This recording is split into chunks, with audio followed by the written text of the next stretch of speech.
It was an exciting time. A couple of the things we did to pivot is we looked specifically at what our schedule entailed and crafted something where we could maintain the interaction that we have and value between teachers and students. One of the things that I'm really proud of is we have something called intensives at the last 3 weeks of the year. Generally during intensives, this is a time for us to get out into the community.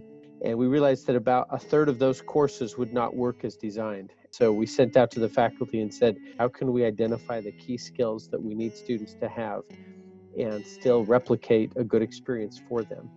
And so through these new remote intensives, I saw greater student engagement during those last 3 weeks than even during the ramp up time in March and April. There are a lot of tools and techniques that have been out there for a while, and we've been aware of them, but there hasn't been any kind of urgency. And I believe we're going to have leaner, faster, better equipped ships to travel better in different journeys that we've never been able to do. The house system builds community, generates school spirit, and also provides leadership opportunities for students. We really had to use our creative brains to flip things, and we had to run our elections virtually. I told the kids, just write your speech and sit in front of your camera and send me a 30 to 60 second recording. The first speech that was submitted to me was like a mini motion picture.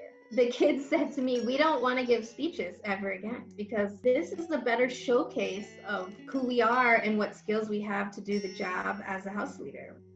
You know, with the protests and George Floyd and all these conversations about racism and anti-racism, and they came together and they decided they wanted to partner with the leaders of the Black Student Union, and they're in the midst right now of planning a student-led summer book club.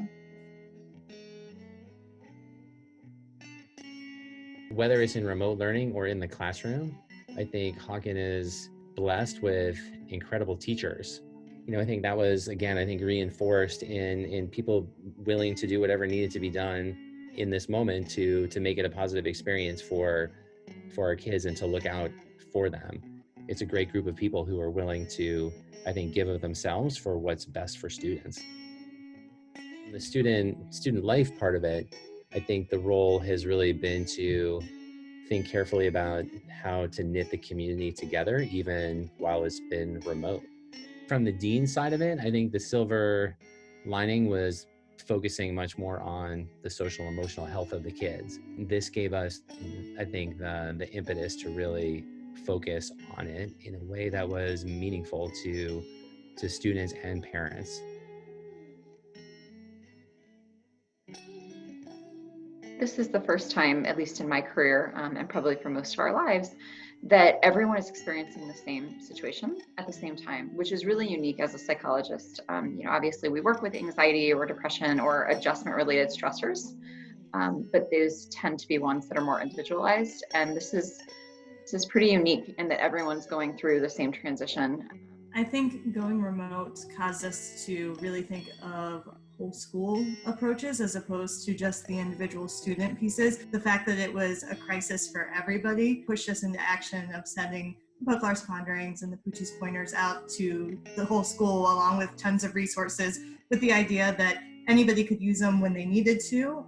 I think we're all learning that we're more capable and adaptable and flexible than we ever thought possible. And that goes for adults and faculty members, but also certainly for our students.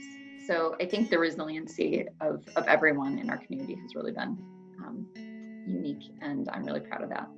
I keep on going back to the idea that resiliency and growth only occur when you're faced with adversity. And so I'm really hopeful that on the other end of all of this, that we can be a better community in a lot of different ways. And that instead of just being resilient, we can be anti-fragile, where you grow better as a result, not just bounce back, but bounce back further. When we look back in our world's history, some of the greatest innovations and progress came because there was a challenge that in the beginning seemed insurmountable. We've been talking for so many years about look for real world problems, look for ways that you can apply your education. We were just handed a real world problem, and we're going to learn, we're going to stumble, we're going to fail sometimes, but we're going to move forward. And when we turn back and see what the distance we've been able to make, I think it's going to be one of the most gratifying and creative periods in my lifetime.